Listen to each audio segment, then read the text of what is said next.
The following is a presentation of iRacing on PTR TV. We'd like to thank all of our channel partners for their support.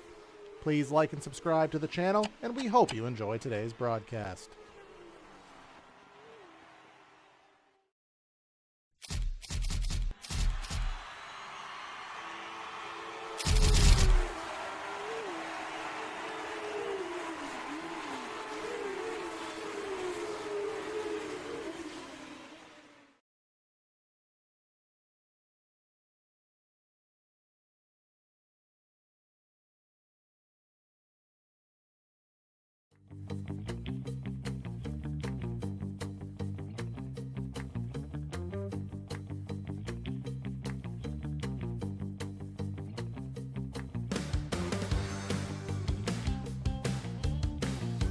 Hard to believe, but just 3 months ago, we were starting Season 7 of the American Muscle Series, and now tonight we wind it on down.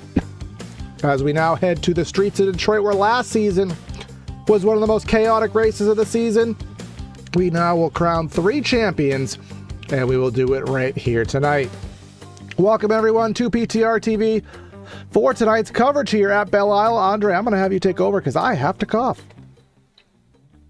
Belle, the scene of the infamous underfueling last year. Hopefully we don't recreate that incident tonight, but it is going to be action-packed regardless of whether or not we do or don't, because we're coming into the final race with an insanely close points battle in all 3 divisions here for the American Muscle Series. It's going to be a lot of fun from Detroit. I'm Andre Grambush, the color commentary, but it is going to be Corey Silva as usual, pushing the buttons, bringing all the action to your TVs and computers, what he tends to do, and does a good job of it. But Corey, I would assume you got that frog out of your throat. What are you looking forward to tonight? Well, of course, as you mentioned, with the point standings here, we'll have to keep an eye on that, and I did manage to get the graphic made just in the nick of time. Hopefully it updated, as it did. So there's a little bit of an asterisk here that I didn't put in, but the pro standings is exactly what it looks like here. You can see Scotty Banks and Jack Sanchez up by 7 points. Well, you can see Scotty Banks up by 7 points. Luis Henriquez far back. That's valid. However, the Challenger and the Amateur division do have a drop week, and this race is eligible for a drop week. So we will not really know the final results, Andre, until points are calculated, because if they have a bad week, this race could get dropped. Another week will count, and that could drastically change things. Yeah, so it's going to be a bit of a nightmare for the mathematicians of the league, trying to get things figured out, and we will know eventually who the league champion is in those divisions. But as we mentioned, the Pro Series is as it stands. There is no drop weeks for the first time in the Pro division, and that 7-point gap is exactly what we're going to be sorting out tonight. So Scotty Banks going to have to hold off Jack Sanchez. All he's got to do is have a good night. He doesn't even have to beat Jack. He's just got to finish within a certain number of positions, and he'll be all right. So it's going to be interesting. Again, a very tight street circuit, very narrow in places, very tight corners, but also, like you see on this straightaway, it can widen out. Very long straightaways, opportunities for the slipstream. It's going to be something. As you can see, the track map actually works for once, Corey. How often does this happen? It's an old track, so that's why it's actually in there, old, about 5-6 years into it. But of course, in the real world, they did actually move to a different part of Detroit, and a lot of people are not liking that. I mean, believe it or not, race fans complaining about something, crazy thoughts there indeed. But this is the practice lineup, or the practice board right now, and you can see Luis Henriquez, as he has had his late season surge. He is on the top of the board. Scotty Banks up by, he's rather down by about 0.2 of a second on Jack Sanchez there. So again, to get 7 points, going to probably be about 5-6 positions here on track. Trying to get any bonus points that are applicable, but it's very, very hard to gain points on your competitors when they run right next to you on the lineup week to week. Yeah, I mean, the competition has been so close. Obviously, we've seen some drivers have off weeks, and sometimes they do finish quite far apart from one another. But at the end of the day, when you look at averages, I mean, the pace is just so close week in and week out. And this track last year, if I recall, when we came here before the underfueling incident, it was a very close race. Everybody was pretty much bumper to bumper. This isn't a track that really lets you escape the competition and have a second to breathe, so it's going to be quite the show. All right, and the cameras here are quite kerfuffled by all of the trees here. Yeah, we spent most of last year doing some bird watching, didn't we? We were looking at trees and all kinds of stuff. Yeah, exactly that. So I did manage to fix a couple things here, but either way, we will still have to deal with the horticulture. I think that's the word I was looking for. Did get a little message from Mr. Randall McGrew in chat. He is not able to race tonight, but is going to be with us in spirit via YouTube. But the lower two divisions do get 2 drop weeks. So again, that just adds to the mathematics there, depending what happens here. Again, we'll get that. He did say he does want to chime in, make a word. Maybe maybe they're going to expedite the points here and give us an announcement on our champion here in the stream here. You can see Mike Neekum there. Looks like it's a new ride. He's got the, I was going to say it looks like feet, but it's paint splatter there. At first glance, it looked like there was blue feet on the hood, but again, I've had a long day. Yeah, it's... that'd be a lot of toes. Yeah, definitely. More toes than feet finder. But in the meantime, Chuck Labano is not posted a time. Nobody's posted a time. They're on their out laps, and this is going to be interesting, Corey, because, you know, some tracks qualifying matters more than others. I'm going to go out on a limb and say this is a track where it's very important because passing is going to come at a premium. It's not going to be the easiest thing in the world. If you can start up front and not have to deal with the traffic, that is a huge advantage. I mean, it's always an advantage, but even more so here as we see. We're getting those tires nice and warm, aren't we? We're just going back and forth. We call that tire cheesing here on the iRacing service, but this kind of, you know, to get the tire heat, there's certain things you can do, you know, within the rule set to get those tires as heated up as possible. As Brandon Smith 133, the Kexter, Taco Phil. We got flaming tacos here today. What's that on the roof? You've captured my interest here. Trees. I'm trying to read something here. Come on. No one something the Belle. No one out something the Belle. Is that a slogan that I just don't remember? No one out tacos the Belle. There it is. There you go. I thought it said nobody out tacos the Phil. I thought that was the joke. No, that says Belle. I could be remembering. Okay, does it? Yeah. Maybe some of the schizophrenic hallucinations are just seeping into my memories. And there you go. You could get a good view of it there. But no one out tacos the Belle. So I think Chick-fil-A and Qdoba may have entered the chat here. But everybody is on their starting laps now. They're on their first laps of qualifying. I'm trying to see who's going to be the highest of the bunch. Because everyone's going to cross the stripe at the same time, make it impossible for us to check. But we're going to do our best and try to get these laps in live. Of course, we'll follow our championship drivers. We got Mr. Jack Sanchez. He'll be one of the first to take a time as well. And again, we did check the weather. I'm not going to pull up the UI, but I know, Andre, we both looked at the forecast earlier today as it was refreshed for the drivers in the Discord service. They knew what to expect. And again, clouds will probably come through for the race, but ain't no precip. Yeah, well, you know, you say no, but there is a 2% chance 2%. In the last 10 minutes of this race. So, it's not a high chance, but there is a chance. And that's all you need sometimes is just a whisker. As I always say, we were at a street circuit in NASCAR at Chicago, and they ended up having a utter monsoon with a 20% chance of rain. So anything is possible, the words of Kevin Garnett, but not always likely. Jeff Andrus goes to the preliminary poll. Here comes Chuck Labano, and now we'll wait on all of our heavy hitters to cross the stripe here. We got Matt Malone. He is probably about a half a lap from coming through. Waiting for Jack Sanchez to put one on the board.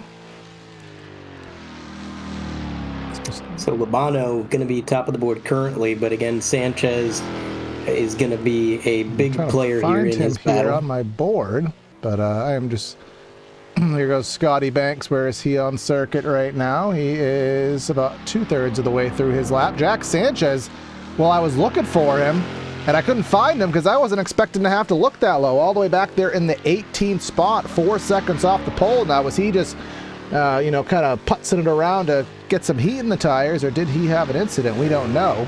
Here comes Scott Brooks, amateur driver. He is all the way with a 149, so that is not going to be ideal. And here comes the Kexter. That's your pit straight to the right side of your screen right in here. We'll go straight around that, and let's see what he can muster.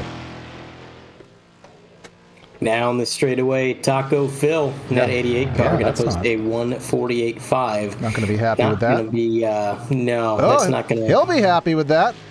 Scotty Banks, top of the board.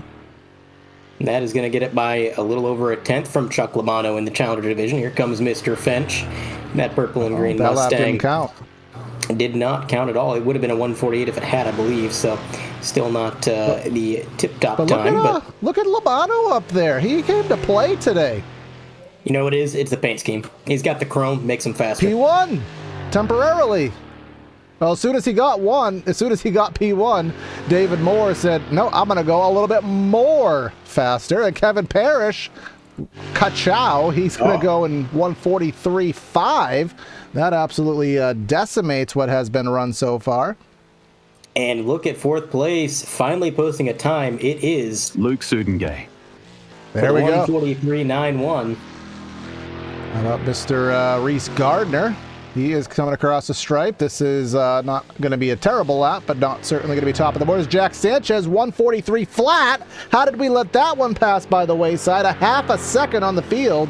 Reese Gardner's lap not going to count, so he'll have to try and muster one this next time by.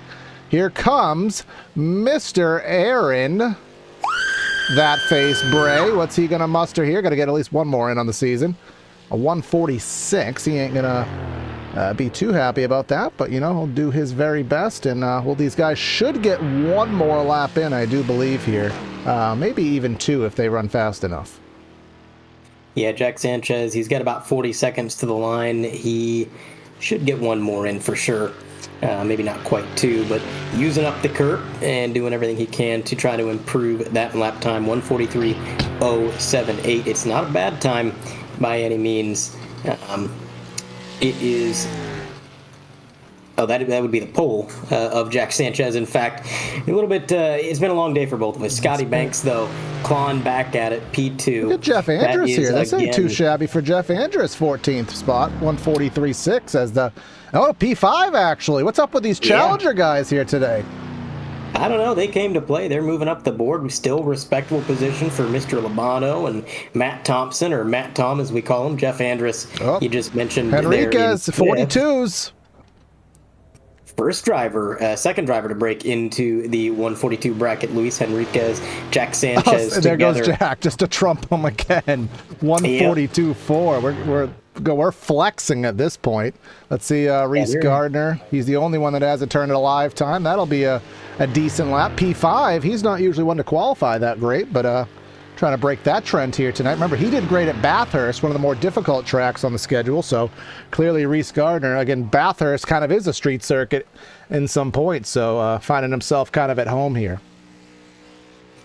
Yeah, definitely his style of racing. I know that Reese has kind of self-professed he's not the best qualifier. He's better in race pace, and if he can just get a good qualifying position here, I think he's going to be a threat, because this track is right up his alley. Here comes Taco Phil, the Kexter himself. He's going to try to better his lap time. Is he going to do it? He does better his lap time, but only by a little bit, 144.546. And that'll be the last lap time he's able to get in there. Scotty Banks with a 143 is not going to be enough for the pole, and not enough time to come back around, I don't believe. Now, Gardner, he's got about 40 seconds to the line, plenty of time to get this lap posted. And Chuck Labano trying to get his way back up there. Charlie Hosey has taken the top spot as far as challengers are concerned. They're in 6th place overall, 143.51. But that is 3 challengers, bumper to bumper, inside the top 10. It is a heck of a night for these guys. Oh, there's Schnackle. And Schnackle the Bomb Pop himself, the OG Bomb Pop. Practicing a pit stop, it looks like here. That's something you don't see too often, but also a good thing to have in the old arsenal. Here comes Reese Gardner. Let's see if this lap will count, the Aussie. Let's see if he can better that 143.5, move himself maybe up 1 or 2 on the pylon. Answer is no.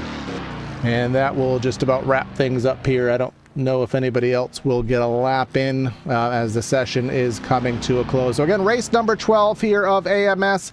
We will have a roughly 3-month hiatus after this one because they race on a 12-week on, 12-week on basis. So hope you enjoy tonight. And again, if you look forward to next season, you can either be a driver, get in touch with the league, or again, stay tuned to us as we are looking to grow here. Like, subscribe. We finally hit 1,400, so now we got to set the bar to 1,500, and we need a little help from you. Help us out there. And of course, check out the league sponsor here today. I forgot to bring this up, but it's also something we need to take care of.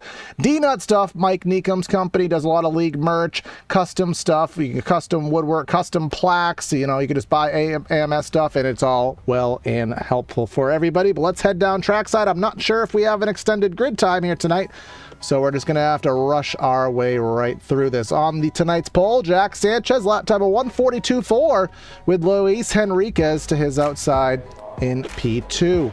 P3 will find the likes of Scotty Banks and then Kevin Parrish in 4. Again, our championship battle right up there in the front of the pack. Reese Gardner in 5th. Charlie Hosey put a banger on the board. He's going to be in 6th. 7th finds Matt Thompson. Jeff Andrus, a great starting spot for him there in the top 10. And then rounding out the top 10 is Luke Sudengay and Neil Kemp.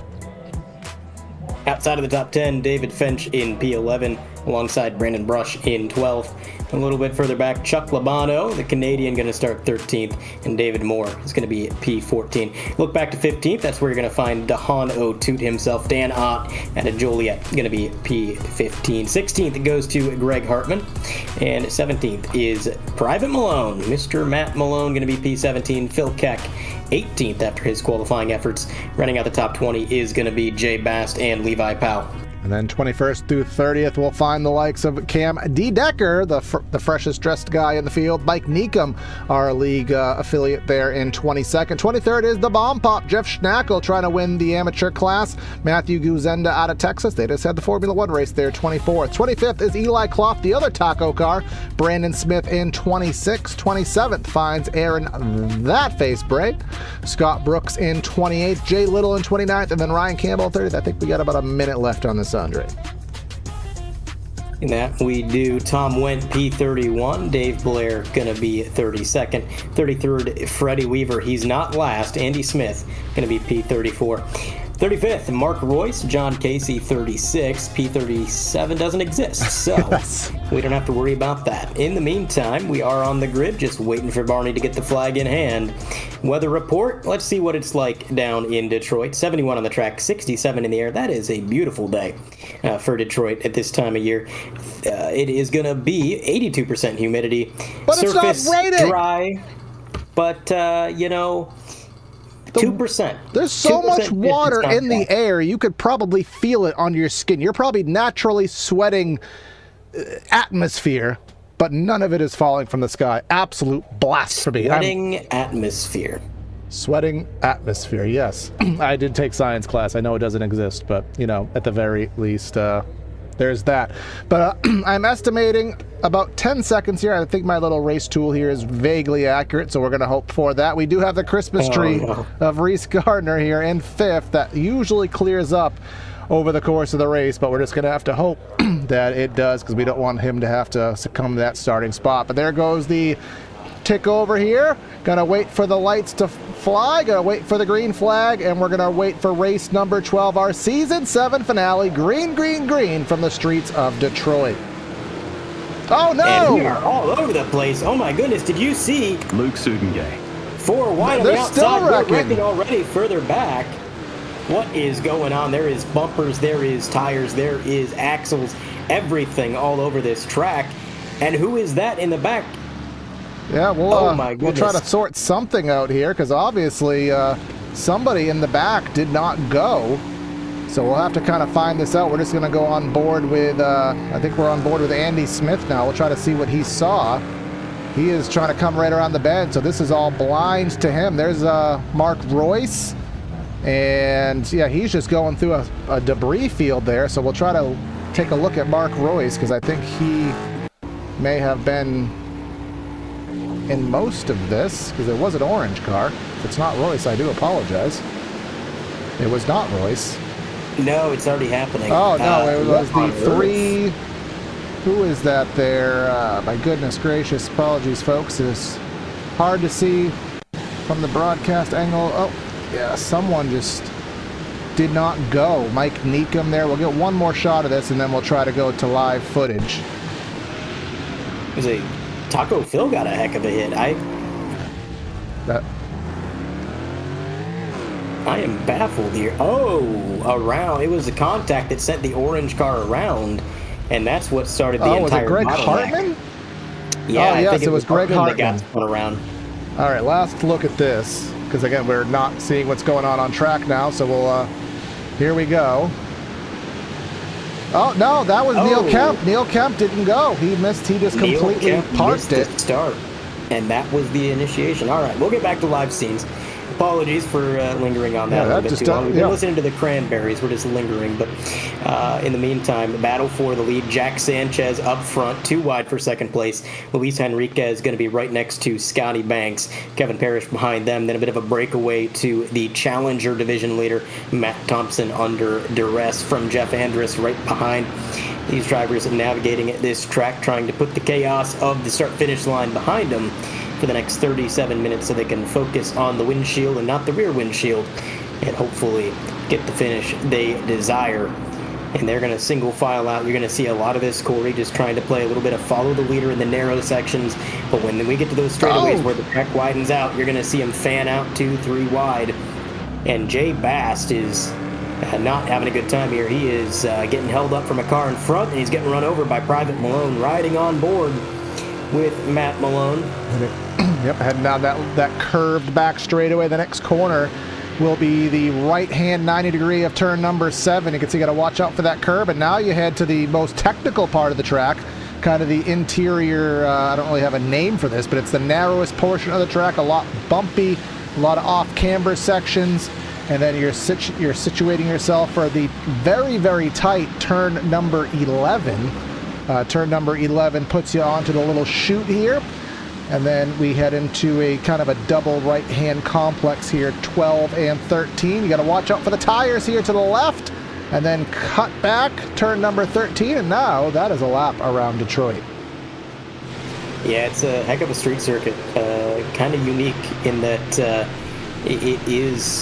it's got some very fast-paced sections. And, of course, you think of the 90-degree corners, the tight corners at street circuits, and this track does have them in abundance, but it's got some sweeping, bending corners, sort of like this, which you don't always see in a layout of this style, and some elevation change as well, like you pointed out, Corey. It's just, it's a fun track. It's fun to watch. I would imagine maybe not so fun to drive. It is a challenge, but for us up in the booth, it sure puts on a great spectacle.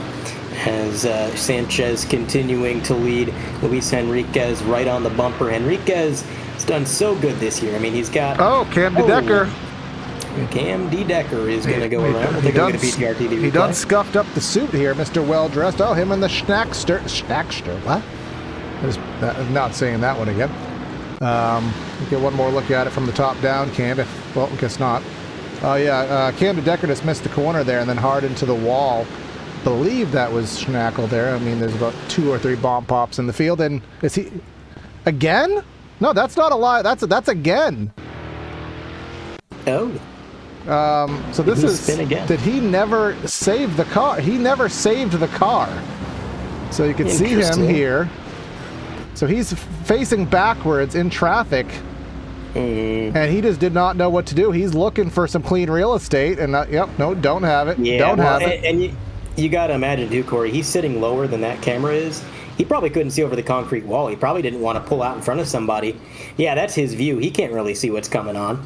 So I can understand him sitting there. And then has to do a 3-point turn in the middle of a hot racetrack. So. Oh, my goodness. I do not envy him. Yeah, so that puts him all the way back to 27th position here. So he will be praying for some attrition to get him through the field. Dan Ott, DeCunha 02, I think a couple guys kissed the wall there. David Moore, who he was higher up on the board, but as those times flew on in, he kind of got relegated back from about the pole to outside of the top 10, closing in on Dan Ott, who's just outside of the top 10. Brandon Brush having a great run there, going a little bit further back.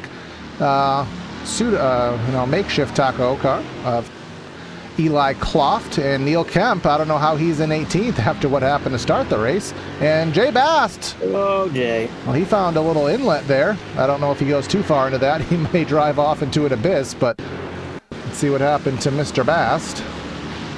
This may be self-induced by the looks of it. It is. Yeah, he found that little inlet there, but the only thing is if he goes too far into it, I'm pretty sure he will just drive off planet Earth, but... he was Jay fast. Yeah, he may have, because he's in the last. pits. He may have drove off the face of planet Earth. As here comes Matt Malone and Charlie Hosey going through the technical bit, and that ain't good. Good. I think we're watching more replay here today than we are live footage, Andre. Well, we said it was going to be exciting. Take a look at it. Matt Malone on the bottom. This is He's Malone. on the curve. So Hosey's to the left side right now, going side by side through the technical bit here, and yeah, Hosey just didn't leave him space. No, I think Hosey just had a bit of a spatial awareness issue, and unfortunately for Malone, the car never spun off the nose and gave him room. I mean, he just stuck to him like glue, so he had to kind of come to a stop. In the meantime, we are watching along with Luke Sudengay. as he is following this lead line of cars here. Jack Sanchez at the front and Luke Sudengay at the back. And so is that it's in going your to be personal soundboard, or is that in the league? Yes, it is. Okay, that's why I can't use it. Darn you! Could have put it in the shared one here, but that's for next season. But yeah, we had the story behind that. Again, we covered this league for about a season and a half, and we called people how we thought phonetically they should be called. And then magically halfway through the season, everyone said, hey guys, you've been calling us the wrong name, and he corrected us, and that's how he chose to respond to it. Here comes the response, and that's a response for the race lead here. Coming down the back straightaway into turn number 7, Kevin Parrish going to have the optimal line, hard on the binders. Sanchez, is he going to fall back in line? Is he going to try to run them side by side? He'll choose the safe option, pull back in line. Kevin Parrish not in championship contention. Sanchez has 2 points over Scotty Banks. That's not going to be enough points to overcome 7, I don't believe. So he's going to need a little bit. He's going to need that lead back and maybe have Scotty drop back a few spots. Yeah, he's going to need to really just hope for good luck. I mean, he can do everything right. Jack Sanchez could get the lead back. He could lead every lap from here on out. But at the end of the day, if Scotty Banks finishes within, I believe, 7 positions. Now, let me make sure I read the standings right. Scotty Banks over Sanchez. I wanted to make sure I didn't have it backwards. So, yeah, Scotty Banks not going to be too far back there. Needs outside of the top 5. But with how crazy this race has been, you never know. Even though Scotty Banks is in a pretty comfortable position and everything seems to be going pretty well, he doesn't need to win. He just needs to have a decent run. We've seen some utter chaos already tonight, some of the craziest things all season, and just happening in sequence. So hopefully he can maintain this clean run. We're 10 minutes into this 40-minute event, and we are about 10 to 15 minutes off from pit road being a very busy place. These drivers still focused on the race ahead, not thinking about the strategy quite yet.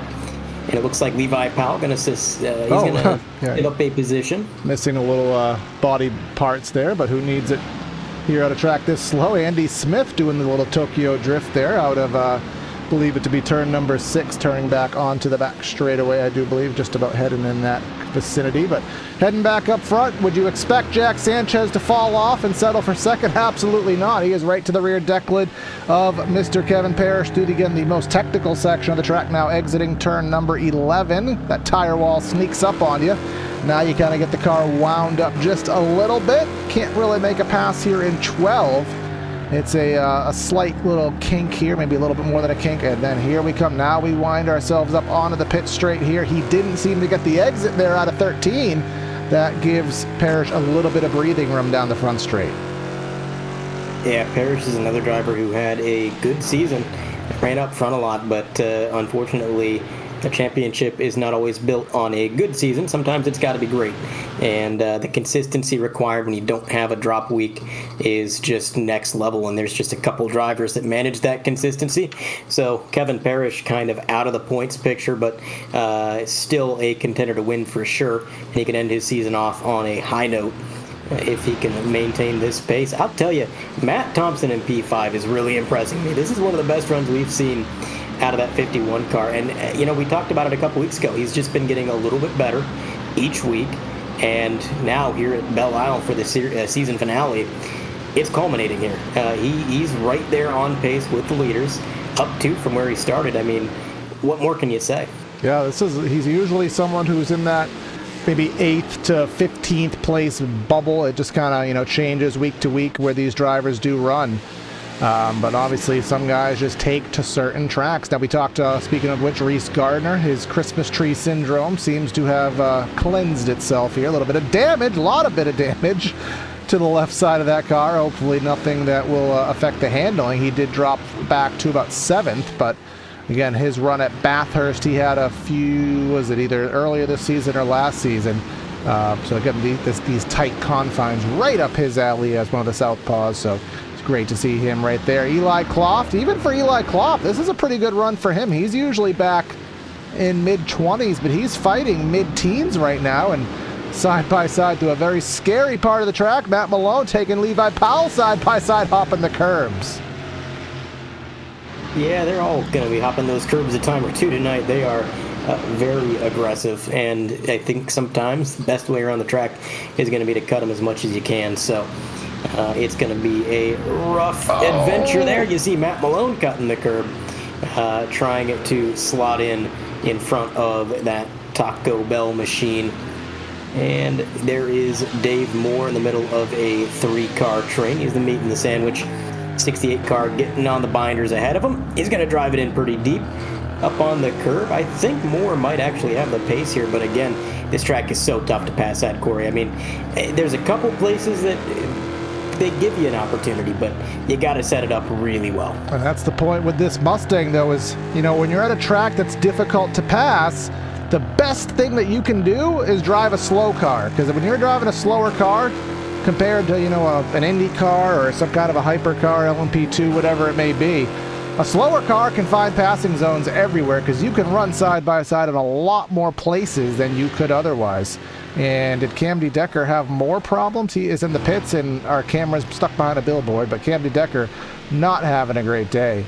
But yeah, there's parts of this track that you would just not think to run side by side, where we just saw Matt Malone, taking guys go side by side through the technical section here, right where we're coming to. But again, at 80 miles an hour, 70 miles an hour, you can kind of sort of make it work. Yeah, I mean, you can. The slower the car, the more aggressive you can really get.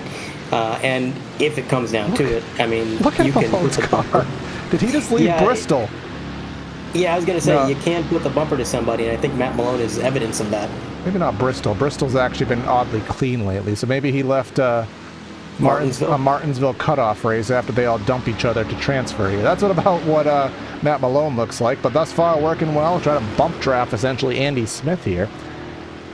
And he's going down to the bottom. Yeah, taking a look here down the front. Again, I cannot get cameras here that work because we're on a street circuit. But entering the corner, he'll still say side by side. Remember this famous corner here. This is where the pace car wrecked, about 6-7 years ago at this point. Right on that crest, you're going downhill on the exit of the corner. And someone to the left of the screen is quite off the pace, getting everybody by. Can't remember.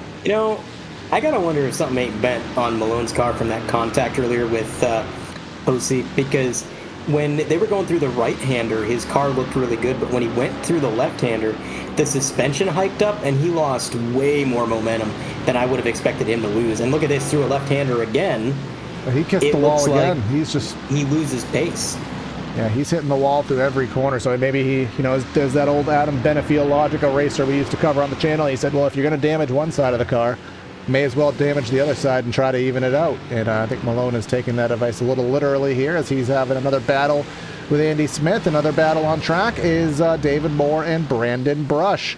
Just behind that, Dan Ott trying to crack himself into the top 10. He's lost the top 10. He's in 11th, and there's 10th right in front of him, and he'll get that 11th from Brandon Brush, which is good for him. But up front, Kevin Parrish is slowly inching away, upwards of 6/10 of a second, as we're closing in on halfway, Andre. And then again, we have to remember what happened last time here.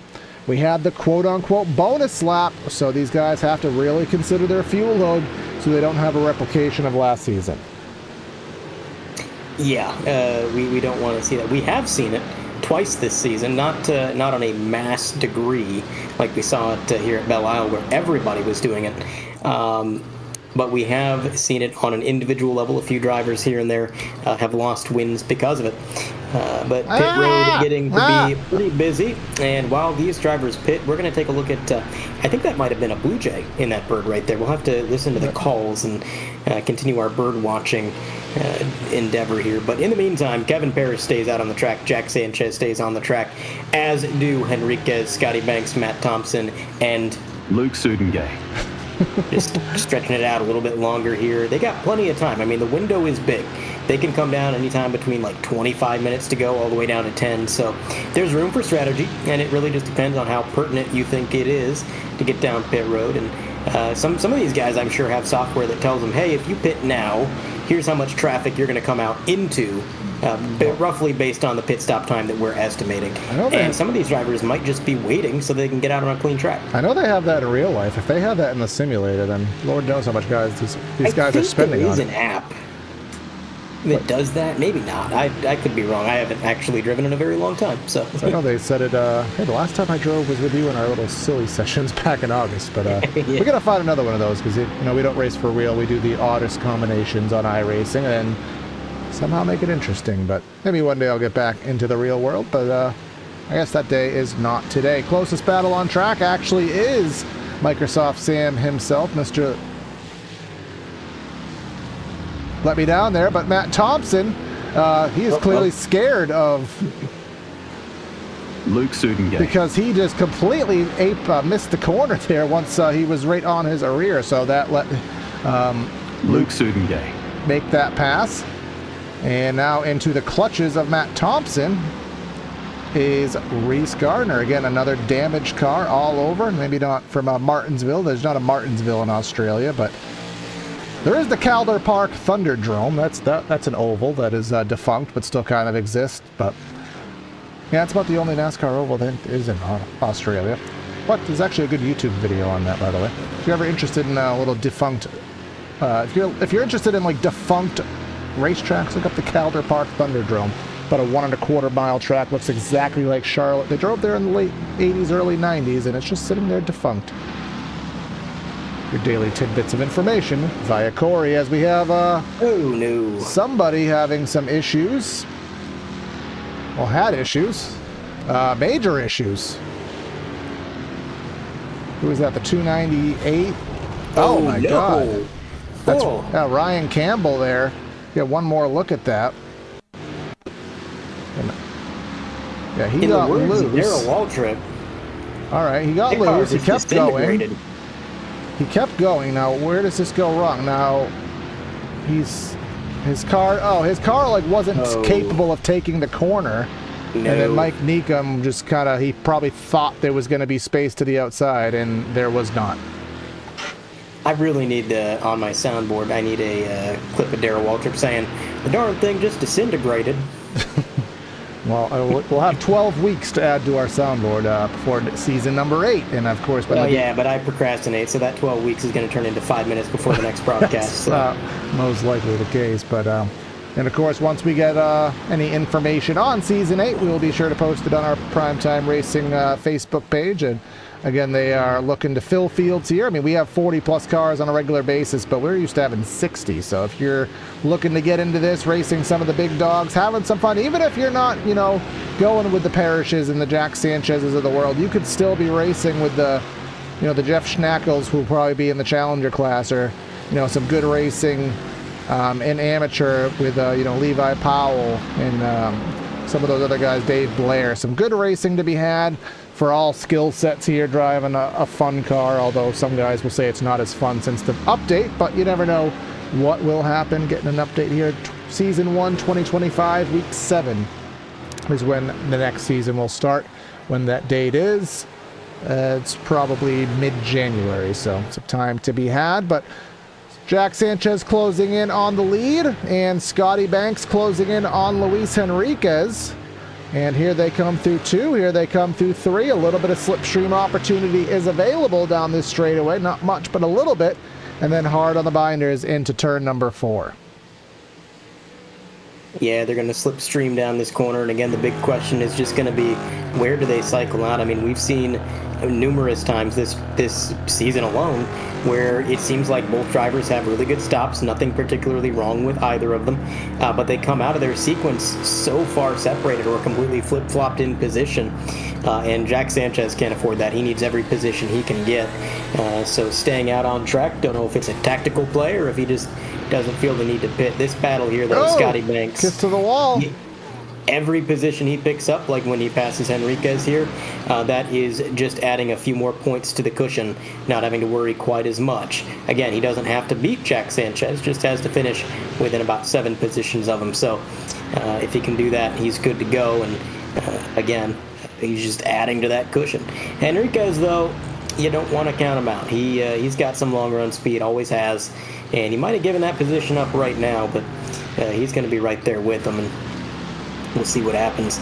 But the leader is definitely starting to pull away a little bit from these two. It's going to be about a 3-second gap, which is surprising, but not as surprising as last week where we saw the leader immediately get out to a 5-second get jump. But into the wall again. These walls are taking some abuse tonight, Corey. I mean, they're just getting hammered in. Absolutely. Now, I'm looking at our chat as well. Of course, Randall being pretty heavy in it right now, and gave us a good point of interest, Andre. You have to remember Brands Hatch, where Luis Henriquez was up by 4 or 5 seconds and had a iRacing issue. I think it crashed to desktop as it was on the taking the white flag. And you have to remember, I don't know exactly where he relegated to in that event, probably late 20s, early 30s, I would imagine. Just imagine if he won that race. He would be right up there, if not the points leader, but he would be right up there. We would have an amazing 3-car battle. So if you're Luis Henriquez, you got to be proud of the turnaround and the speed you found late season, but also you just have to be what if, when something out of your control, affected you in that capacity. Yeah, and it's hard to shut that voice off that's just saying, well, if this had happened or if this hadn't happened, maybe you'd be fighting for a championship right now. But unfortunately, that is the way in motorsports. There's just so many things that can put you in the game or take you out of it. And luckily, these seasons here at AMS aren't too long. So, if this season doesn't work out, you always got the next. By the way, Jeff Andrus, 53 years old, dips his chicken strips in yogurt. I'm going to assume you wrote that, Corey, and... Yeah, he didn't fill out the sheet. I forgot about that entirely, but... I'm going to say, screw you for even giving me that mental image. That sounds terrible. I mean, ranch dressing is almost yogurt, isn't it? So I mean, what? No, how is that? What? I mean, plain it's the consistency. It's that creamy texture. Consistency, but it's not sweet. I mean, sweet, savory. I mean, that's a thing, isn't it? It is, but not like that. Not like that. I mean, you could make some savory dishes and they will require, you could make some dressings and they will ask for like a 1/4 cup of yogurt in them. That does exist. So name of the game here is find a recipe for a dipping sauce that has yogurt in it, and that will salvage that driver quote. Now Andre is probably going to quit the channel, so if you're looking for a broadcasting role, Corey at PrimetimeRacingTV.com. Maybe you can ask Luke Sudengate. If you get up in the booth. Yeah, just have the entire broadcast in the vein of Stephen Hawking. You just got to get all the soundboard buttons, and then we don't even have to say anything. Who is it? Who's behind the billboards? Who? Any guesses? That is... Aaron Bray. That face Bray. So basically, I can't cover anybody coming into the pits because the billboards infiltrate all of my cameras here. Chuck Labano is closing in. Remember, he was really good in the beginning of practice, really good in the beginning of qualifying, just got absolutely outpaced there as the session carried on, but he's closing in on Reese Gardner. Reese Gardner, I thought he was going to be a silent pick to maybe go up and challenge the top three, but he is slowly decaying as this race continues, and that might be by some of the contact he's had, but at this point, I don't think there's a single car of this race, maybe outside of Kevin Parrish, who hasn't hit some form of wall or tire barrier thus far. Yeah, absolutely. And this battle here with Labano running the, I believe, the Penske scallops. It's not really the Penske scallops. It's actually the Kurt Busch scallops that Penske then decided, hey, I know this was the paint scheme on your childhood Legends car, but even after you quit the team, we're going to just keep using it on every single car that we run. Kind of a weird situation there, but in the meantime, Matt Thompson coming down pit road, and he is going to get that car serviced. We're winding down, not too many drivers left to come down pit road, save for the very stubborn leaders: Kevin Parrish, Jack Sanchez, Scotty Banks, Luis Enriquez, Luke Sudengay. All those drivers still... No, it will not. But they're still on old tires, and they're really stretching it out here, Corey. I mean, 13 minutes to go, and there's more on track than I thought. First, I thought it was just the leaders, but I mean, looking back at that list, all the way back to 15th. Yeah, exactly that. I did have a message in chat. Is it saying light race? I think somebody who is either in the race or is logged into the session saying light rain is being called as quote-unquote soon via the iRacing spotter system. Whether that happens in 12 minutes to any varying level of degree is probably unlikely, but we'll probably, it'll probably rain in the post-race show. That'll just be our luck. But Jack Sanchez all over the back bumper of Kevin Parrish, closing in on 8 laps left in the race, which is estimated to be ran in the 12 minutes that we have left in today's session. Coming through the final corner, you can see through the final kink here. There goes a lapper, and here comes our 2 leaders coming down. Let's see what happens. They're going to stay on track for at least one more lap entering turn number 1. Yeah, stretching it out like crazy, and I got to wonder if that call for potential rain is the reason. If they're going to switch to intermediates, which, I mean, at this point, the race is so close to being over. Yeah, I would hope they wouldn't switch to intermediates, but I mean, maybe that's the mentality. Malone Spotter just asked if he wants rain tires. Just live from our YouTube chat. And whoa, big move to the inside. Jack Sanchez, and they're going to close in on some traffic. This is going to get feisty here. But my off-season overlay update was to add tire graphics to the overlays. So if that's the case, I'm going to be screwed up because I can't tell you who has what tires. So I hope it doesn't rain. As a little left rear kiss to the fence from Jack Sanchez. That never hurt as they come down the back straightaway again into the turn number 7 area, the complex section of this circuit.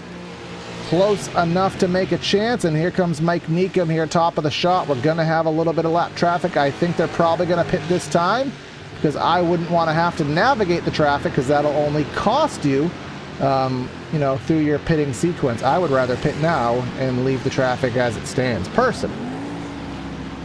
It's raining. Yeah, it's raining. It's raining. We're getting from our YouTube chat that it is raining. No, it's raining. It is.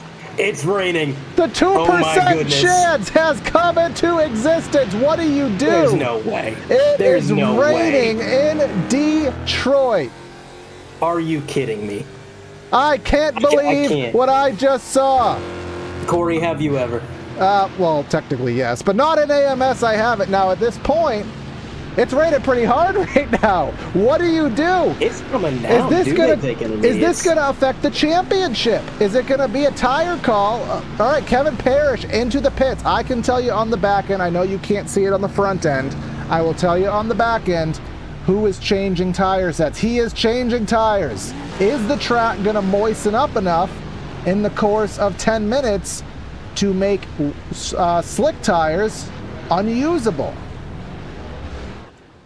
Is that going to affect the championship? Because remember, it's only going to take a 6 or 7 position swing. Is somebody going to lose it over driving? This is a complete championship swing in the last 10 minutes here of AMS. That it is. This could definitely Parish affect on things. wets. Parish on wets confirmed. So Parrish is taking the intermediates, and It's still again, sunny it's though. gonna Look take- at back into the track. It's still sunny over here. This is exactly what iRacing set out to man. create. It doesn't have to rain at all parts of the circuit. It's still sunny over here. It's still raining, but in the sun, this part of the track isn't going to collect the water as quickly. Is it a passing shower? Is it going to sustain? This is all variables. Look at the sunshine and shadows over here. This is the dynamic environment we've been thriving for. Yeah, I did not think this is how it was going to happen for the first rain race. A 2% chance, and it has Oh, look at the come to spray. fruition. Look at the sliding, the spray. Yep. Here comes Coming up off tires. Sanchez. Here comes Sanchez. What is he going to do? Is he going to take the tires, or is he going to try to stay on slicks? And I mean, what's the forecast? Is this supposed to sustain throughout the rest of the race, or is it just a quick drizzle? Don't know. We don't know. We have no idea. So I'm the gonna do the drivers most- would know better than we do. I'm going to do the most unprofessional thing I've ever done at a broadcast, because this is the only way that I can do this. You can see here, I'll turn the ticker off. That Look at is on a the top of the track. passing It's a shower. very thin passing shower. Yeah, for 1 minute. So it's If you probably look going to at- pass in a minute. And then if you can suffer on slicks for the couple minutes that this is, did I just break absolutely everything? I hope not. I guess I did. Note to self, fix that Uh-oh. next time. Yeah, we have broken some things here, but I think staying on slicks is going to be the choice. Parrish might have messed himself up by taking those wets, because this is not going to last. This is going to go by in the blink of an eye. The track is going to dry up really quickly with 30 some odd cars making their way around it. What a turn of events. There we go. We got it fixed, so we're good. Again, it's things I haven't had to play with here in quite some time, but through that sequence, so he's already pit. Jack Sanchez is our leader right now, and Jack stayed on slicks. Jack is on slicks. Luis Henriquez is on slicks, and you can already kind of tell here at the top of the shot, just kind of at the various views. We'll go on board here. It's rainy. You can see a little bit of Corey? spray. Scotty Banks is in 14th. Oh my. Wait, hold the phone here. Luke Sudengay. Hold the phone here, Andre. He sped. Oh my goodness. What on So- earth? Detroit has been a chaotic race. It was the fuel mileage race last season. It's the rain race. It's the championship cutoff race. And we have to remind you, Randall McGrew, the league admin, he sets the weather as realistic. iRacing codes in their weather per the realistic geographical luck of the odds that area would normally have in the real world. They have a practice session on Sundays that has a certain weather condition. Before the race, he hits the regenerate button. It creates a random weather based on realistic circumstances. He posts that for all the drivers to know, so everyone knows what's potentially possible. But at the end of the day, as in the real world, weather is still random. Nobody could ever fully have expected this given 2% odds. But either way, a championship is likely to have been determined. Like maybe Scotty Banks, maybe he sped because he entered on a wet track. He entered the pits, didn't have the braking ability, may have entered, maybe that was why he sped. It could be. I mean, we can see the spray picking up, and I know the radar said this was supposed to pass within a minute, but Corey, it's getting darker and the rain is picking up. We see the spray coming off these cars. I'm not sure the radar was fully accurate. This is some Northeast America weather, it would seem, because it's just kind of doing whatever it wants to do at this point. And I mean, Scotty Banks, he's up to 13th. You got to think he's driving frantically, but he's got 5 minutes. No. And it is how many points per position, Corey? I would have, hopefully Mr. Randall McGrew in chat will have some live information for us, because we have never really had to moderate it in this level of situation. But I do want to try to point out here, so this is the lap times. This is a full lap on circuit here for Jack Sanchez. He is on slick tires. Let's see what his lap, a 47.5. Kevin Parrish is in second. He is on wets. And again, next season, I will have the graphic for this. I didn't think I needed it this season, so I didn't put it in yet. 47.2, so only 0.3 of a second. That's still in the realm of, driver error right there, just kind of normal circumstance. So I don't think at this point, I think the slicks are getting a little bit harder, but I still think they are runnable. And most drivers are still on slicks. We have Kevin Parrish on wets. We have Jeff Andrus on wets. We have Eli Kloft on wets. Scotty Banks, I may have mistakenly said it, he is on dries. His issue was solely that speeding penalty, which will unofficially cost him the championship. Yeah, that is unbelievable. The only thing he could not do tonight was make simple mistakes. If he could just run a consistent race, it didn't have to be perfect, but he made a mistake at the worst possible time. And if he can't make up a few more positions within the next 3 minutes and 46 seconds, that could be a devastating loss. No, it's still raining. You can see the raindrops. Yeah, I think it's, yeah, they are. It's getting a little harder to see with the lighting here. But it is definitely lightening up. I think it's actually, it's just about over now. So yeah, just a little 5-7 minute shower. You could already see the spray is basically gone. So again, a 2% chance gave us a little 5 to 7 minute shower. Put these guys in a position where they didn't know what to do. Their spotter was even saying, hey, maybe you should take some wets. Maybe you should consider it. Most of them didn't.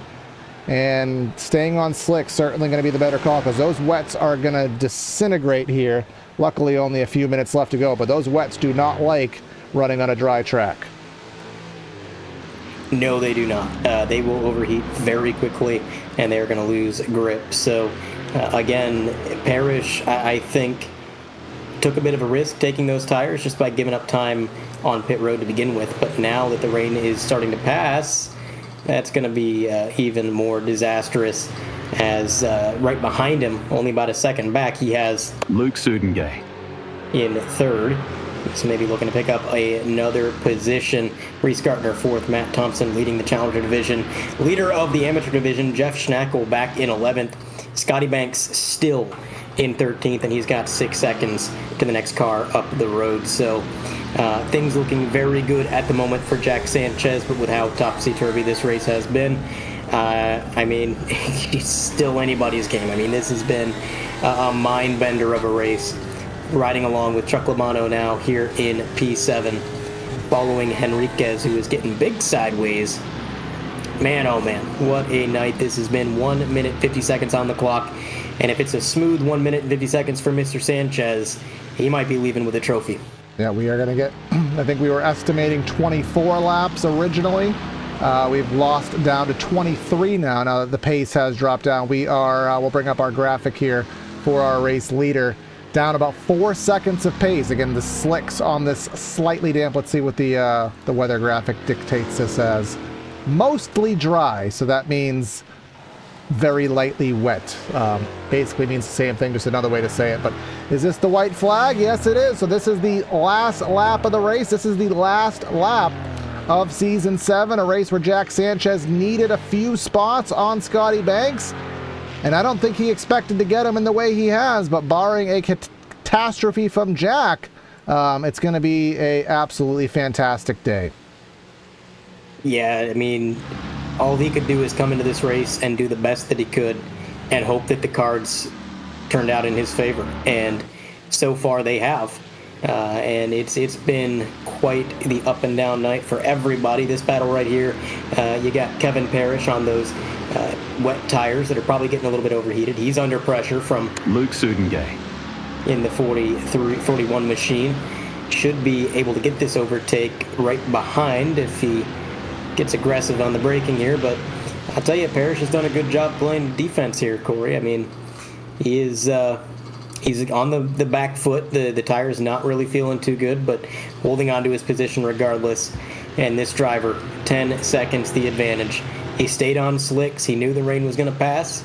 Did everything right through the switchback here. Doesn't have far to go. Yeah, exactly that. I mean, I'm almost curious to hear how he's going to feel about this, because you want to win a race. You want to win a race in a championship, au naturel. You want to win it on track, but You'll take it how you can get it. Sometimes you have to be good, which he always is. He's always a top competitor.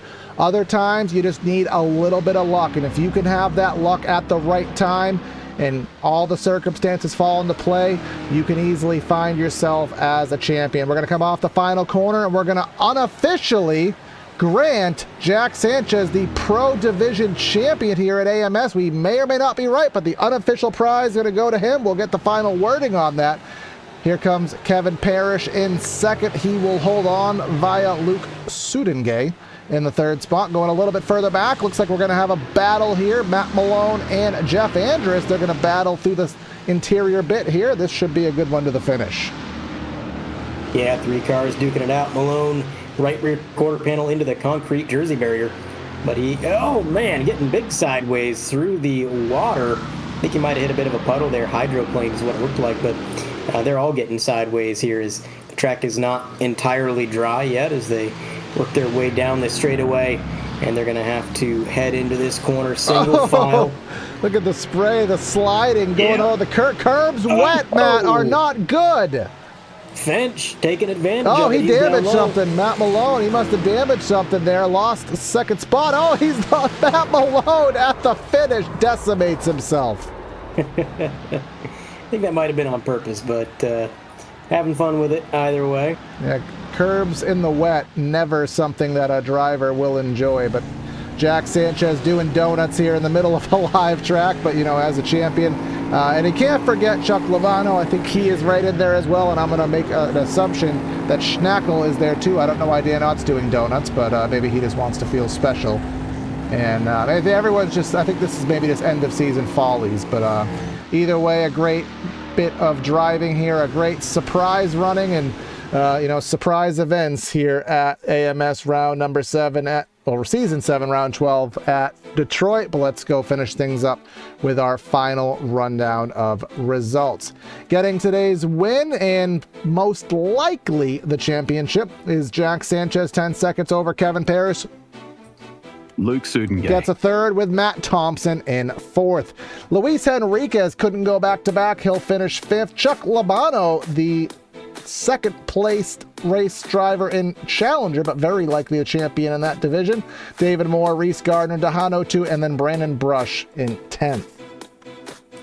P11 goes to Jeff Schnackle in the amateur division. Neil Kemp going to be P12. Scotty Banks 13th. Jeff Andrus P14. David Finch going to be P15. Matt Malone, late race shenanigans brings him to P16. Andy Smith going to be 17th.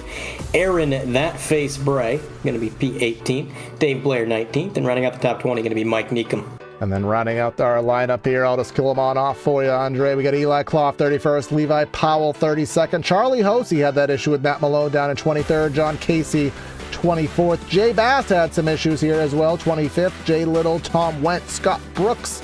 Then we have Matthew Guzenda and Freddie Weaver. He's not last, but pretty close to it, down in 30th. And then just rounding things out, Cam DeDecker. He got the suit all scuffed up down in 31st. Got Ryan Campbell 32nd, Brandon Smith, Mark Royce, Greg Hartman, and then the Kexter shotgun on the field here today. Well, Andre, we'll go and give you our probable potential unofficial champion here. Actually, you know what I'll do first? We'll go out of order here. So, Randall, we're going to bring you on in here because, we're kind of calling things unofficially. And before we say things unofficially, we want you to say them unofficially, but with a little bit more confidence. So, is the 23 the unofficial champion, or we still got to do the math? I'm looking at the results right now, and yes, Jack Sanchez is unofficially or provisionally the champion of Season 7 in the Pro Division. No drops. Mr. Consistency, Jack Sanchez brings it home. All right, so that being said, we'll let him have a word, and then we'll go over our secondary drivers here. But let's go on, bring him in, and actually, where is he? There he is. Andre will have a word with him, assuming he, there he is. Mr. Sanchez, do you got a copy? I do.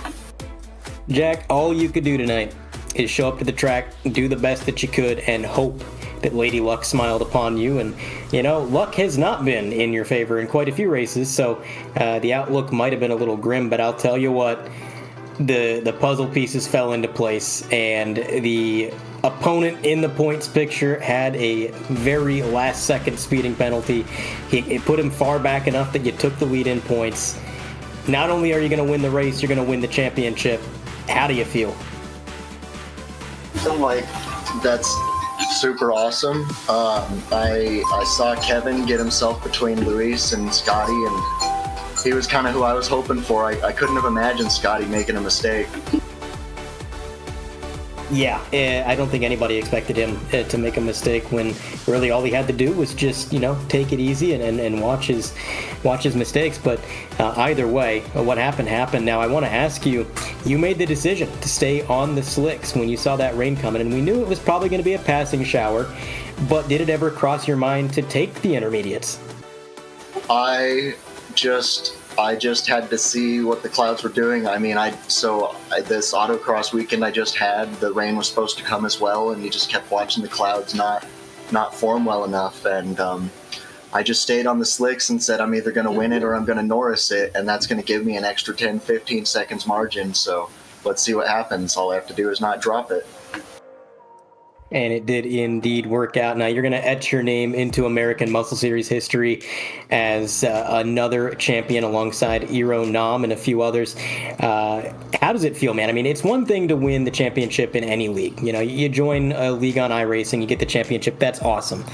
But this is a league that has so many people involved. It's got so many drivers that have come and gone, competition that's just next level compared to anything else on the service. Winning a championship here isn't just winning. I mean, it's really accomplishing something. Thanks. It's my first ever championship. Fighting Aero last season was super tough and really taught me a lot that I hadn't known yet about how to deal with leading in the front of the race in the field. And, I guess it paid off, and I had to come back here and make it stick this time. And after a few mistakes with the fuel, it looked like Scotty was going to run away and have a standard, kind of second place trophy like everything else in my room here. But no, I thanks to Scotty, I did it. Now you got a first place trophy to add to it, and that's got to be a good feeling. And now, last question I got for you, Jack. How you going to celebrate? With a big fat dab. All right. Well, understandable there, but we're going to let you go celebrate, my friend. Enjoy your night, and we'll see you next season. All right. Thanks. You guys have a great evening. Cheers. All right. Now, next on the board would be Chuck Labano, who I think pretty well is safe as our champion here. And our top dog here our second top dog. So I guess we'll start with Matt Thompson as the race division winner. So Matt Thompson, you had an interesting day. You had one of your best days of the season overall. Started 7th, finished 4th. You were in the thick of it all race. Is this just a style of racing, street circuits, that you just find a comfort zone in? Yeah, I like Belle Isle. Found my setup that I worked on last week worked great for it. So just went out. Been practicing with Chuck all week, and I knew there wasn't a hair between us. So there was no way to get points on him unless something happened. So it was a good race. Well, the odds of something happening obviously came about. We had that passing shower. That's obviously the elephant in the room, and 2% chance of rain. I know nobody was expecting it. What was your thought process there? I heard spotter calls were saying it's coming, and then you had to decide, how long is it staying, what do I do, and how do I drive through it? What kind of take me through your brain through that segment of the race? My brain was, there's 10 minutes left. I've already pitted. I'm sticking with what I got. There's no way that it's going to rain enough to push us to wet, so I just stuck with it. I'd already pitted, so it cost me a whole lot of time if I stopped again. So just stuck with it, and they did all right. You had to back up the braking points a little bit, but not too bad. So you worked yourself through it. Of course, Chuck was in his own little league there in Challenger this season, but again, you had some serious speed here late in the season, usually consistent there right in the teens. Where do you see yourself next season? Do you think you'll be able to, work your way a little bit up the pylon, making an effort for season 8? Well, it depends on what Randall does to me. If he makes me go pro, then I'll be sitting in the top 15. Well, he's in here, so yeah. But yeah, I mean, he ain't got an answer for you. Don't have an answer, no. No answer right now. We'll see. But yeah, it's been good. Challenger was fun. Been fighting with Chuck. He got me by 3 points in the season overall. So yeah, I knew I had to get him by like 4 positions today, and I only got him by 2. So I knew it wasn't going to happen. And he got fastest lap. So he's done a great job. He and I worked on the setups a bit together, and make the setup all you want, but you got to put the lap times in, and he does it. He's got a little more experience on it than I do. So, well, luckily you got 3.5 months to, work on something and take it up to the next level. I know you got it in you, so we'll be following you and enjoy the solid run here tonight, man. I know it was fun. Thank you. Thanks you. Cut him off about a word too early there. Sorry about that, Matt. But get out. But now I will. What will we do first? Now we'll go to. So we'll go to Jeff Schnackle because he is kind of he's the amateur class winner, but he's also not the champion. I don't know is he the preliminary champion over there, Randall? Where are we at? Yeah, so in Challenger we did get Chuck Labano winning by 3 points overall. So oh, wow. If Matt would have had a few more positions on him, that could have been the upset of the century right there. And then yes, Jeff Schnackle with the come on halfway through the season with the new build dominated the amateur division and probably going to be driving pro next season. All right, yeah. So well, let's go in order here. So Andre, we'll give you Mr. Chuck Labano. He is the champion in the class, and then we'll go to Mr. Schnackle. So here he is with Andre. Absolutely, Mr. Labano. You got a copy? Yeah. Is it official? It is official. Mr. Maduro just told us. Unofficially official. You got 3 points over second place, and that's going to be enough. I know. That was probably the most stress I've had in a race. It definitely looked like a stressful night for a lot of drivers out there, but knowing your battle was so close and just seeing the chaos erupt, knowing that you could come around any of these tight corners and see somebody stopped on the track or something happening in front of you, you had to be white-knuckling that thing all the way around, but you pulled it off. Tell me a little bit about your night. I mean, how did you manage that stress? I try not to think about it, but I almost got taken out at the start. I literally had to dive over and lose my really good start that I usually get. And then all I did is I stared at Matt's ass for about half the race and going, oh no, he's 2 cars ahead. I got to push, I got to do this. And then of course, if you saw any of the in cars, I was seesawing in every corner. It was qualifying laps every single time. And then coming out of pit that wouldn't go into gear at all. I had a really good pit stop, screwed it up royally. Matt goes past me. I thought, oh no, it's over. It's over already. And then the rain came and I'm going, oh God, I should have put different tires on. And yeah, I was not sure the whole time. Yeah, that rain, I think, had everybody unsure, especially when you're dealing with everything else. But what was the condition like once it started to rain? How long did it take for the grip to kind of go away? And then how fast did the track dry up from your perspective?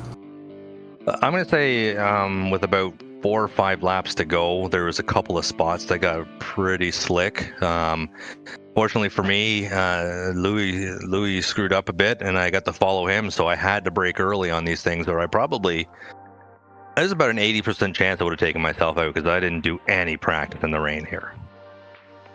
And you wouldn't think that you would have had to. We had a 2% chance going into tonight. I don't think anybody was planning on any amount of rain, let alone a bit of a downpour that we had for a few minutes. So caught everybody off guard a little bit equally. But either way, you powered through it. You got the Challenger Division Championship. Again, just 3 points. That's got to be a special one for sure to know that you didn't just do it. You did it on merit, and it was a battle the whole way. Oh, all the way. Matt did such a good job. And in fact, he probably should have won. He's the one doing the work and going through the charts and giving us the setups and lines and everything. So if it wasn't for him, I'd literally probably be, 3rd, 4th, 5th in points right now. So he's probably been the best thing. Plus, I mean, having someone at your speed or a little bit faster will give you a little, pick-me-up to try harder. That you do, and I'll tell you what, Chuck, now you've got a heck of a headline title for your live stream and your YouTube channel. You can call yourself a champion once again, and that's going to be, I'm sure, some great content. Looking forward to it, and we're going to let you go celebrate. Awesome, thanks. And now you'll never hear from me again as a pro. See you guys. All righty. All right, and now we'll head down. Not last but not least, we have our amateur division race winner, and what we have found out is our amateur division champion, Mr. Jeff Schnackle. So you came into the season a little bit late, but you came in with authority, and you were running with the pros, top 10s, even last week, running up there even a little bit higher than that. And here we come into the most chaotic race of the season in every capacity, and you find yourself the class winner and the champion. Man, how's it feel? Yeah, no, it feels great. This is my first season doing this, so I really wasn't sure what to expect. It took a few weeks definitely to get my legs underneath me, but it's been a great time and can't wait for next season. Yeah, of course, boss man in the room here, he's going to make that decision of whether to bump you up 2 classes or 1 next season for season 8, so you'll have that laying on you. But obviously today was going to be a fun one. You even though you were so dominant, you had the drop weeks because of races you didn't make, so you had to have good runs, and you did just that. But just talk about the chaotics, man. We saw everyone bouncing off walls, bouncing off of tire barriers, and then of course just add some water to it as well. Where did you stand with getting that car around the track here today? What was your confidence level? Well, I'll tell you what, after the start, my confidence level was about -5 because I had almost wrecked avoiding, I think it was Neil Kemp off the start there. So I kind of had to refocus up after that. And then once it started raining, it was like I had already pit for fuel, so I did not have the option to go back in and put on wets after that. So I think it was the 3, 4, 5 run there. It was super slick on the racing line, so you're really having to be careful to not understeer into those outside walls. But yeah, no, I definitely had my few bumper taps here and there, and just avoiding the self spins on track. So it was definitely chaotic, but I was just happy to get the car home in one piece. Yeah, you did just that, obviously. Now, how do you keep yourself fresh in the off season? Of course, we have about a 3-month break, so you're going to find yourself running this car. I don't even know if it is in officials, but how are you going to keep yourself fresh going forward, so that way you don't lose your momentum for season 8? Yeah, I'll just be running some Mustang Challenge Series races. Those are still official, luckily. So I'll just be running those through the weeks here in the off season. Working on some setup tweaks and hopefully hit the ground running next season. All right, and we'll see where you stand. We know you're going to be up a class at least, so you'll have some work to do to battle with the even bigger dogs, man, but we know you're up to it. Congrats on what you did this season. Thanks, guys. Appreciate it. All right, so that'll wrap up our post-race show, at least from a driver's perspective, and of course we'll leave the floor to our league owner, Mr. Randall McGrew, if you have any parting words you want to say after a very successful, very exciting season. Actually, I have 3 more awards to give out as I finish crunching some numbers here. You can hear the calculator working here. He's really doing it. We have clean driver awards for each division. So there's a separate parallel championship that goes on during the season where drivers accrue points based on the number of incidents they get. So the pro winner for the clean driver is Brandon Brush, who finished 6th place overall. So he had a good season and he was nice and clean with 21 clean driver points. We go back to the challengers. Those guys are a little messy. They're a little sloppy. Only 12 points needed to win that one by Jeff Andrus. So he's going to get himself $20 just for driving clean. And then the cleanest driver of all time in American Muscle Series history, Dave Blair, nets 22 clean driver points and will win the award in the amateur division. So, and when I say that the challenger drivers were sloppy, the amateur drivers were even worse. Other than Dave Blair, I think he got more points than everybody else combined on clean driver. I see a lot of goose eggs. So he didn't have much competition, and what little he did, he blew them away. Oh, he did just that. Of course, a great driver here this season, and of course, you weren't a slouch on track. Of course, you had some issues go on outside of your control, but you had a good running here this season, and I know you kind of told me off air that you were going to make some decisions next season, so hopefully we see you on track in the future. But all in all, great job with the season from top down and bottom down perspective, man, and I guess we'll catch you in January. Yeah, looking forward to next season. Gonna try to get a schedule together here soon, at least to say when we're going to open up signups and things like that. We always run across 2 iRacing official seasons. So we'll start the racing again 2025 season 1 week 7. I'd like to give a big thank you to everybody in the community that comes out and races. Thanks to you, Corey and Dirt. The broadcasts are awesome. Special thank you to Aaron That Face Bray for helping me out with the points. And there's a few other drivers that help me out with incident reviews and things like that, mostly when I'm involved in them. That happens sometimes. So to keep things impartial. Just and thanks everybody. This league wouldn't exist if it not for everybody that shows up and drives. And it's amazing that we keep showing up with the numbers that we have. And considering that everybody pays to race here, they have stake in it. So if it wasn't for everybody showing up, we wouldn't have such an awesome series. So thank you, everybody. Thank you guys for the broadcasts. Exactly. That always one of our favorite things to do every single week, call these races. And again, if you're watching and you're interested in joining for season 8, again, you can check social medias. You can put some YouTube chats in. We'll get the messages where you want them to be. So that way, actually, where could people go, Randall, if they find some interest in joining for next season? I can get a link real quick. We have a Discord. We run everything through the Discord. We have a bot there that we use for everything, for registrations and everything, so you don't even have to go to another website. I'm going to post it in the YouTube chat right now. And we will post it on our socials. And once we get updates on season 8, we'll put it on our socials. And if you're interested in joining, of course, right along with that. But in terms of PTR TV, go ahead again, like, share, comment, subscribe, all that fun stuff. Will be live tomorrow night with some short track action. And then Red Sox on Thursdays, wrapping up the SSRL and their championship race Saturday night at Homestead, Miami. That's going to be Corey and Andre for the last time for season 7, signing out of the booth here. Have a great night, and we'll catch you next time.